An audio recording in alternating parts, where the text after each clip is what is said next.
Everybody and their mother has put together a best PS5 games list at this point, but most of those lists are either padding out the numbers or pretending every single game on there is worth your time when we all know that's not true. So I went through everything I've played on this console, everything I've actually put serious hours into, and I made the call.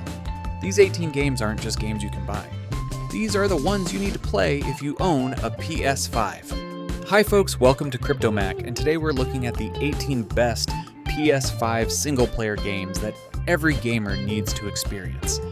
And by the way, before we start, please keep in mind that this is not a ranking list, it's just how I want these games are listed, and everything here are worth playing. So anyway, let's kick off this list with Assassin's Creed Mirage. And look, I was skeptical too. After Valhalla's 100-hour slog, the idea of going back to an Assassin's Creed game felt like admitting I had a problem, but Mirage is genuinely different. They took everything people complained about with the modern RPG trilogy and just dumped it. No massive skill tree that takes 30 hours to matter. No tedious settlement management. No level-gated quests that force you to grind side content.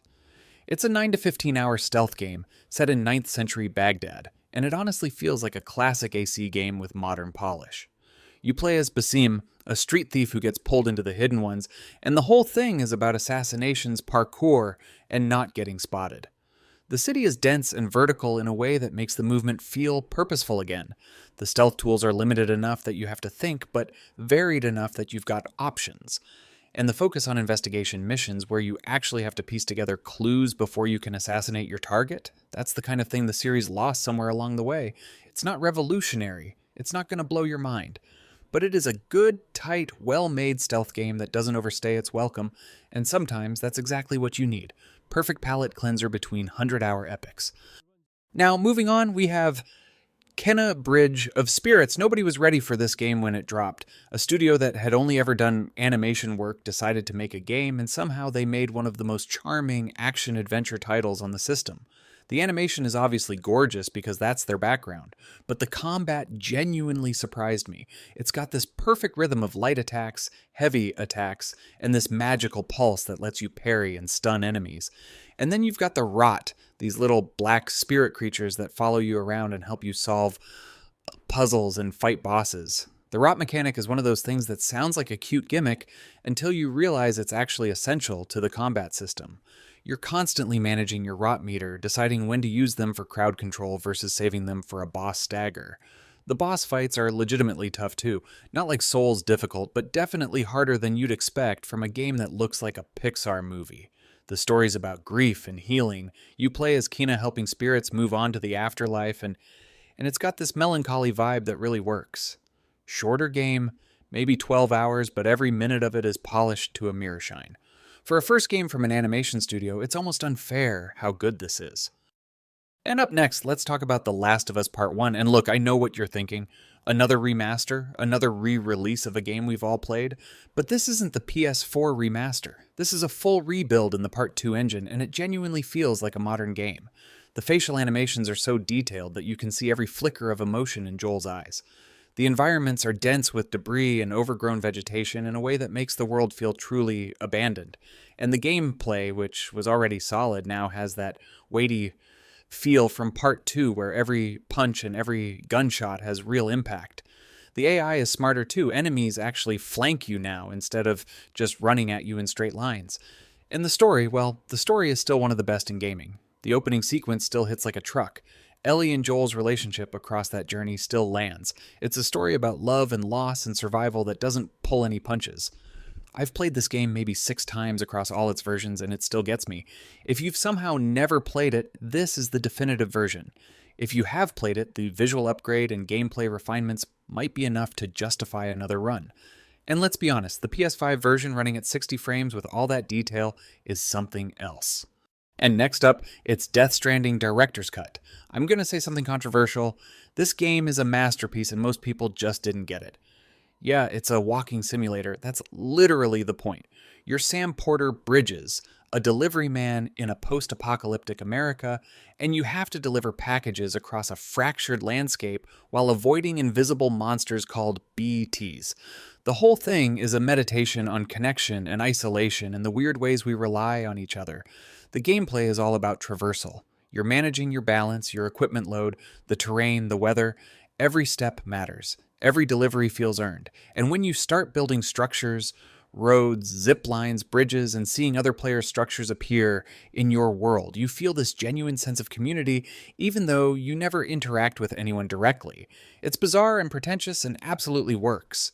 The director's cut adds some new missions, new gear like the support skeleton and the cargo catapult, and a racetrack that is completely unnecessary, but also fun.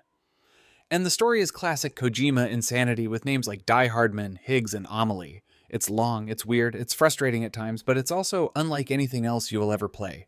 This game genuinely changed how I think about multiplayer and cooperation. Walking simulator, yeah. And it's incredible. Another one we have here is Horizon Forbidden West. I mean, if you played Zero Dawn, you know what you're getting here. More robot dinosaurs, more beautiful open world, more Aloy being the most competent person in any room. The sequel expands everything. Bigger map, more machines, more weapons, more tribes. The grappling hook and the shield wing glider make traversal genuinely fun in a way the first game's climbing never quite nailed. You're zipping around canyons and flying off cliffs and feeling like a complete badass. The combat has more depth too, with new elemental weaknesses and the ability to pull parts off machines mid-fight. And the machines themselves are just incredible designs. The Tide Ripper is this giant crocodile thing that shoots water jets. The Slitherfang is a cobra that burrows underground. The Tremor Tusk is basically a mammoth with cannons on its back. Every fight feels like a puzzle. You're scanning weaknesses, shooting off components, laying traps, using the environment. The story picks up 6 months after the first game, and our main protagonist is dealing with the fallout of saving the world, which apparently means the world needs saving again. It's a little derivative of the first game's plot structure, but the character work is stronger, and the world building is as good as ever. It's a big game, maybe 50 hours for the main story, and it's gorgeous on PS5. The draw distance is insane, the water physics are impressive, the machine animations are some of the best in gaming. If you liked the first one, you'll love this. If you didn't, well, nothing has changed enough to convert you. And coming in next, we have Ratchet and Clank, Rift Apart. Insomniac basically used this game to show off what the PS5 can do, and honestly, I'm not mad about it. The Rift mechanics, where you can jump between dimensions instantly with almost no loading, are genuinely transformative. You're fighting in one level, you dodge into a rift, and you come out in a completely different area mid-combat. It's seamless and disorienting and really cool. The weapons are as creative as ever. The Rift Tether pulls enemies through dimensions and drops them back in as something else. The Shatter Bomb freezes enemies, and then you can shatter them for area damage. The Topiary Sprinkler turns enemies into shrubbery, which is completely ridiculous and also hilarious, and the game looks unbelievable. The animation quality, the particle effects, the sheer density of detail on screen, it's one of those games where you stop and just look at the environment because there's so much going on. The story is a little simple. Classic Ratchet and Clank saving the multiverse stuff, but Rivet is a great addition. She's a female Lombax from another dimension, and her dynamic with Clank is genuinely fun. It's not a long game, maybe 15 hours, but it's pure fun from start to finish. No padding, no grinding, just good gameplay, good humor, and some of the best visual spectacle on the system. If you have a PS5 and you haven't played this, what are you even doing? So next up we have Spider-Man 2. This is the one where Insomniac just decided to go all in. 2 Spider-Men, a massive open world, and some of the most exciting combat and traversal in any game. The web wings are the big new addition, and they make getting around the city feel completely fresh. You're swinging, then gliding, then diving, then swinging again, and it all flows together in this incredibly satisfying rhythm. It's fast enough that you can cross the entire map in a couple minutes, which is good because the map is about twice the size of the first game, with Brooklyn and Queens added. The combat expands the first game's system with new abilities for both Peter and Miles. Peter gets symbiote powers that make him heavier and more aggressive. Miles gets evolved Venom abilities with some crazy lightning combos. Switching between them mid-combat feels fluid and natural. The story is the Kraven and Venom story, and it works mostly because Kraven is genuinely threatening, and Venom actually feels menacing for once. Some of the side content is a little repetitive, the Hunter Blinds and the Flame Cult missions start to blur together, but the main story is focused and well-paced, and the boss fights are fantastic. The Craven fights are brutal hand-to-hand brawls. The Venom fights are spectacular spectacles. It's not perfect, the game could have used a few more memorable side missions, but the core gameplay is so good that you'll probably forgive it. The best superhero game on PS5 by a wide margin. Now coming in next, we have Metaphor ReFantazio. This is Atlus stepping away from Persona for a brand new fantasy IP, and honestly, it might be their best work yet. The combat is a brilliant hybrid. You can slash through weaker enemies in real-time action, but tougher foes force you into a turn-based squad battle where every action consumes a turn icon. The archetype system is basically a job class system on steroids, letting you mix and match skills across different classes to build exactly the party you want. The calendar system from Persona is here too, but instead of high school, you're traveling across the United Kingdom of Uchronia trying to win a royal tournament to save a cursed prince. The story deals with racism, political corruption, and social anxiety in ways that feel genuinely relevant. The villain Lewis is one of the best antagonists Atlus has ever written, and he stays the villain the whole way through. No last-minute god swap nonsense. It's a 100-hour journey that never stopped surprising me. If you like deep RPGs with incredible characters and a story that actually has something to say, this is essential. And up next, let's talk about Hogwarts Legacy. Look, this is the game every Potter fan has been dreaming about since they first picked up a wand. Exploring Hogwarts Castle itself is a genuine work of wonder. It's massive, packed with secrets, hidden rooms, and so many little details from the movies that you'll be stopping every 5 minutes just to look around. And the world outside is just as charming. From the snowy streets of Hogsmeade to the sprawling Scottish Highlands you can explore on your broomstick. The combat surprised me the most. It's not just mashing one button, you're chaining together different spells, blocking, dodging, and using the environment in a way that feels genuinely strategic and rewarding. You can brew potions in Potions class, grow plants in Herbology, and even customize your own room of requirement.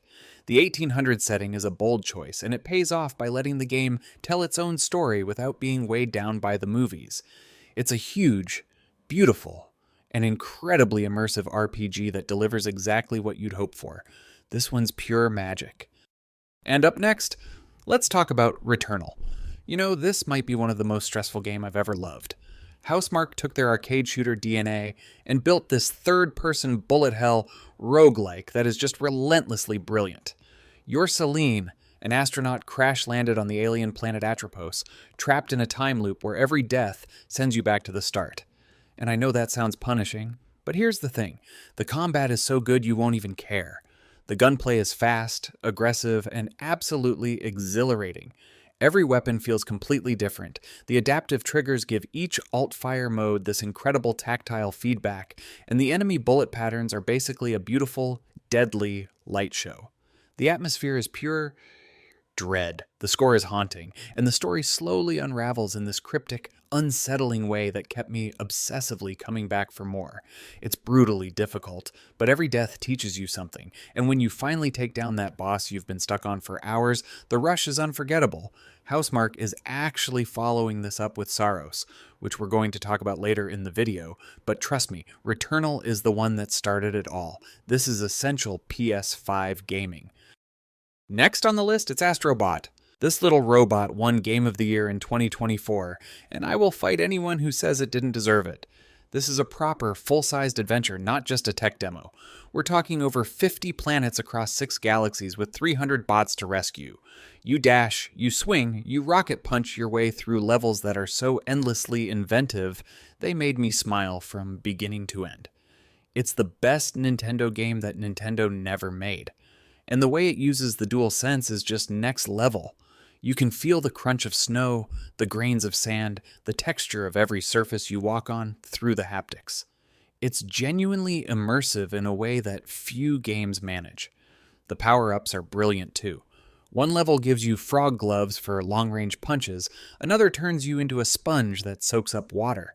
It never gets repetitive because every stage introduces something new.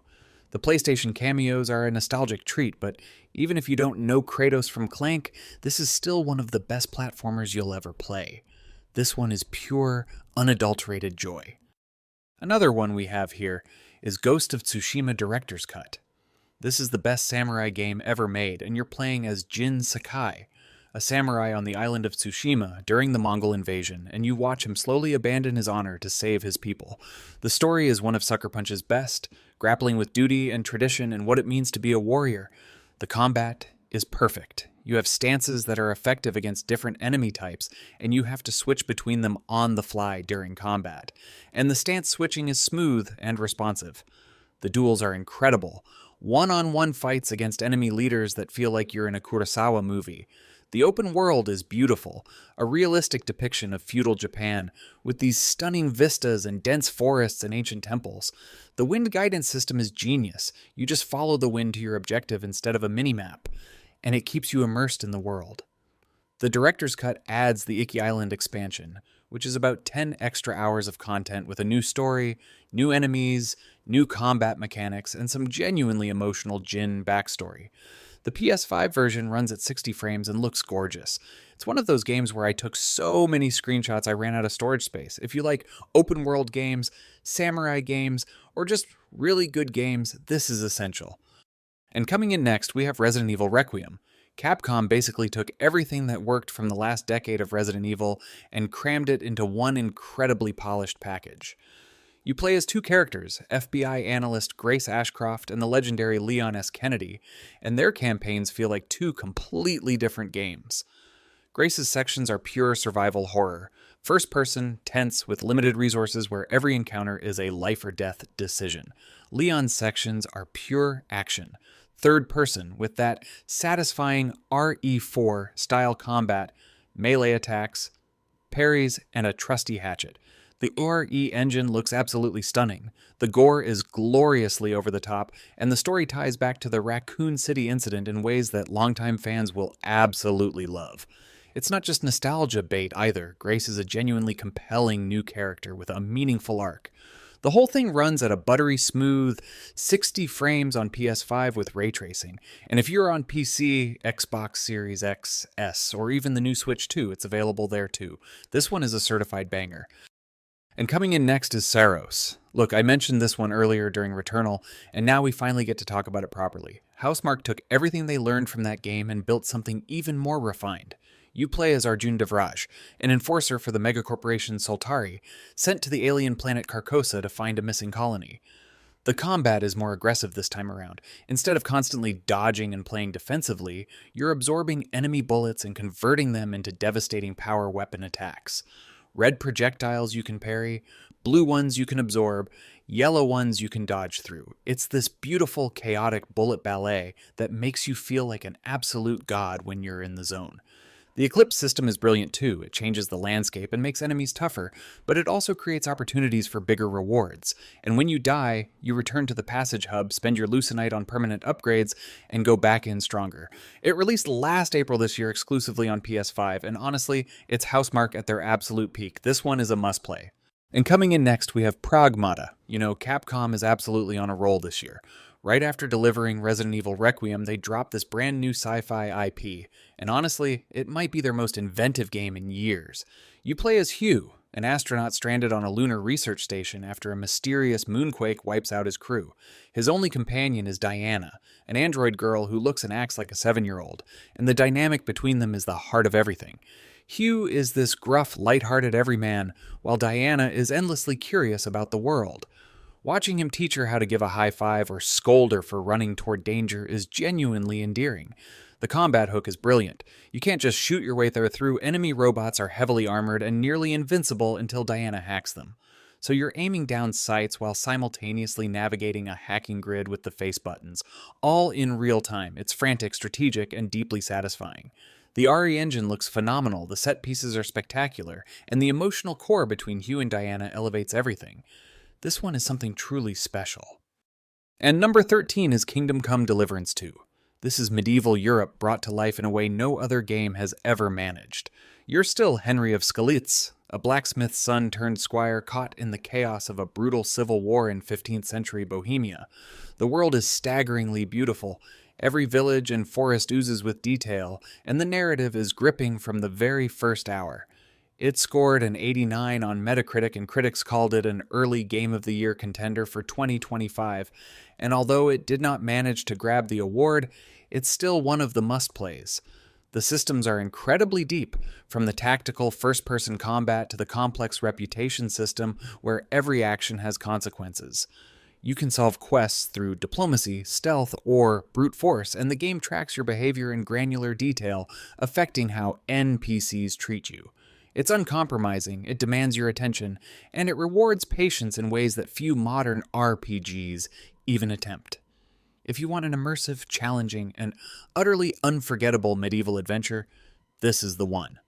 Next on the list, we have Doom: The Dark Ages. This is the biggest reinvention the series has seen since the 2016 reboot. id Software basically looked at Eternal's breakneck speed and said, what if we slowed it down and made everything hit twice as hard? The motto for this one is Stand and Fight, which is a complete 180 from 2016's Run and Gun and Eternal's Jump and Shoot. You're no longer a fighter jet, you're a tank. No double jump, no dash, just you, your shield, and a whole lot of demons that need to die. The shield saw is the game changer here. You block, you parry, you throw it like a discus, you even use it to charge across the battlefield. Melee combat is finally a proper damage dealer too, with flails and gauntlets and maces that let you get up close and personal. And the levels are massive now, open sandboxes you can explore instead of just like linear corridors. It's heavy, it's deliberate, and it's absolutely brutal in the best way possible. This one is a masterpiece. And finally, we have Stellar Blade.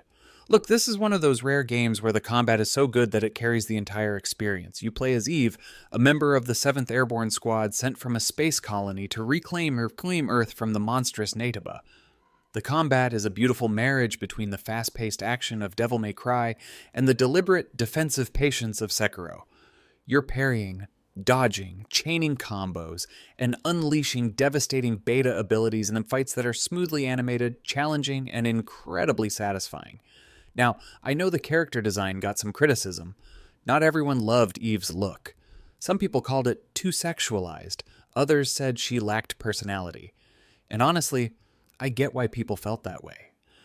But personally, I absolutely love Eve's design, that high-tech bodysuit, the flowing black hair, the way she moves like a deadly dancer in combat. To me, she's iconic. She looks like she stepped out of a 90s anime, and I am completely here for it. And here's the exciting part.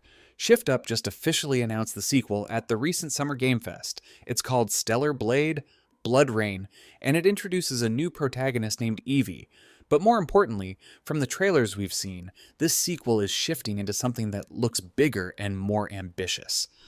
The world seems more expansive, the action more intense. This franchise is just getting started, and you absolutely have to experience this. But that's all for today. Leave us a comment, let us know what you think. If you like this video, click like. If you're not subscribed, now is a great time to do so.